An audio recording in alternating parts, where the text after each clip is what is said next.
കഥ തുടരുകയാണ്. 1977 ജനതാ സർക്കാർ അധികാരത്തിലേറിയതിനു ശേഷം ജാതി സംഘർഷങ്ങൾ അതിശയകരമായ തോതിൽ വർദ്ധിക്കുന്നതാണ് കണ്ടത്. പിന്നോക്ക ജാതിക്കാരും മുന്നോക്ക ജാതിക്കാരും തമ്മിലുള്ള സംഘടനകൾ സ്ഥിരമായി. പലതും അവസാനിച്ചത് കൂട്ടക്കൊലയിലാണ്. ഇന്ദിരാഗാന്ധി ഭരിച്ചിരുന്നപ്പോൾ 10 വർഷത്തിനിടയിൽ ഇത്തരം 4000 സംഭവങ്ങളാണ് രേഖപ്പെടുത്തിയിട്ടുള്ളത്. എന്നാൽ ജനതാ സർക്കാർ 18 മാസം പിന്നിട്ടപ്പോഴേക്ക് 17,775 സംഭവങ്ങൾ രേഖപ്പെടുത്തപ്പെട്ടു. ആദ്യ വർഷം തന്നെ സംഘടനകൾ 10,000 കടന്നിരുന്നു.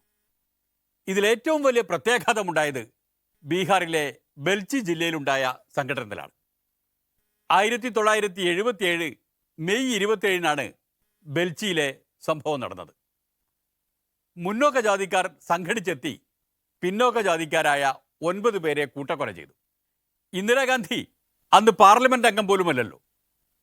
പാർലമെന്റിലെ പ്രതിപക്ഷ നേതാവ് വൈബി ചവാനാണ്. ചവാൻ സ്ഥലം സന്ദർശിക്കുമെന്നായിരുന്നു പറഞ്ഞു കേട്ടിരുന്നത്. എന്നാൽ ബെൽച്ചിയിൽ എത്തിക്കണ്ടത് ഇന്ദിരാഗാന്ധിയാണ്.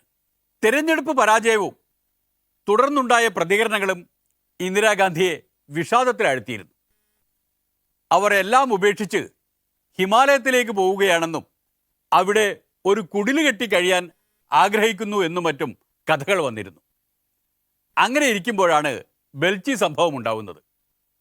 മറ്റൊന്നും ആലോചിച്ചില്ല. ഇന്ദിരാഗാന്ധി പാറ്റ്നയിലേക്ക് പറന്നു. അവിടെ നിന്ന് നളന്ദ പാറ്റ്ന ജില്ലകളുടെ അതിർത്തിയിലുള്ള ബെൽച്ചി ഗ്രാമത്തിലേക്കുള്ള യാത്ര അത്ര എളുപ്പമായിരുന്നില്ല. റോഡൊന്നുമില്ല എന്നു തന്നെ പറയാം. മഴക്കാലവുമാണ്, ചളിയാണ്. ജീപ്പിലും ട്രാക്ടറിലും ഒടുവിൽ ആനപ്പുറത്തുമായാണ് ഇന്ദിരാഗാന്ധി ബെൽച്ചിയിലെത്തിയത്.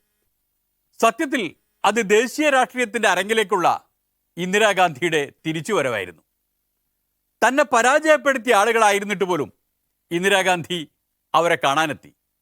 ആ യാത്ര വിശദമായി തന്നെ റിപ്പോർട്ട് ചെയ്യപ്പെട്ടു. ബെൽച്ചിയിലെത്തിയ ഇന്ദിരാഗാന്ധി കൊല്ലപ്പെട്ടവരുടെ കുടുംബാംഗങ്ങളോടൊപ്പം തേങ്ങി.